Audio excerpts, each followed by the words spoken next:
രാജ്യത്തൊട്ടാകെയുള്ള ഉപയോക്താക്കൾക്കായി ഓഫറുകളുടെ പെരുമഴ തീർത്തുകൊണ്ട് ആമസോണിൻ്റെ great Indian ഫെസ്റ്റിവലും ഫ്ലിപ്കാർട്ടിൻ്റെ big billion ഡേയ്സും തുടങ്ങിക്കഴിഞ്ഞു.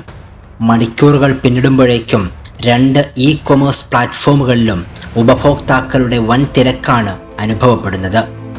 ഈ സാഹചര്യം മുതലെടുത്ത് നവമാധ്യമങ്ങളിൽ സജീവമായിട്ടുള്ള സൈബർ തട്ടിപ്പിനെതിരെ ജാഗ്രത വേണമെന്ന നിർദ്ദേശവുമായി കേരള പോലീസ് രംഗത്തെത്തി. ഒറ്റനോട്ടത്തിൽ ആമസോണിൻ്റെയും ഫ്ലിപ്കാർട്ടിൻ്റെയും പേരിനോട് സാദൃശ്യമുള്ള പേരുകളിൽ വെബ്സൈറ്റ് ആരംഭിച്ച് അതുവഴി തട്ടിപ്പ് നടത്താനുള്ള നീക്കമാണ് സൈബർ തട്ടിപ്പ് സംഘങ്ങൾ നടത്തുന്നത്. ഇതിനോടകം സൈബർ പോലീസിൻ്റെ പരിശോധനയിൽ കണ്ടെത്തിയ ഇത്തരം 155 വ്യാജ വെബ്സൈറ്റുകൾ നീക്കം ചെയ്യാൻ നടപടി ആരംഭിച്ചതായി കേരള പോലീസ് അറിയിച്ചു. ഒറ്റനോട്ടത്തിൽ യഥാർത്ഥ വെബ്സൈറ്റ് പോലെ തോന്നിക്കുന്ന ഇവ സന്ദർശിച്ച് ഓർഡർ ചെയ്താൽ പണം നഷ്ടപ്പെടുമെന്നത് ഉറപ്പാണ്. അതുകൊണ്ട് പരസ്യങ്ങൾ കണ്ടാൽ വെബ്സൈറ്റുകളുടെ ആധികാരികത ഉറപ്പുവരുത്തി മാത്രമേ പണം കൈമാറ്റം ചെയ്യാവൂ എന്ന് പോലീസ് പറയുന്നു.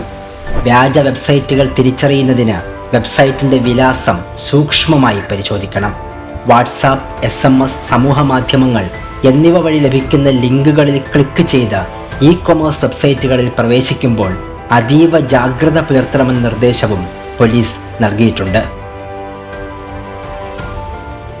ഓൺലൈൻ സാമ്പത്തിക തട്ടിപ്പിൽ ഇരയായാൽ എത്രയും വേഗം 1930 എന്ന നമ്പറിൽ വിവരം അറിയിക്കണം.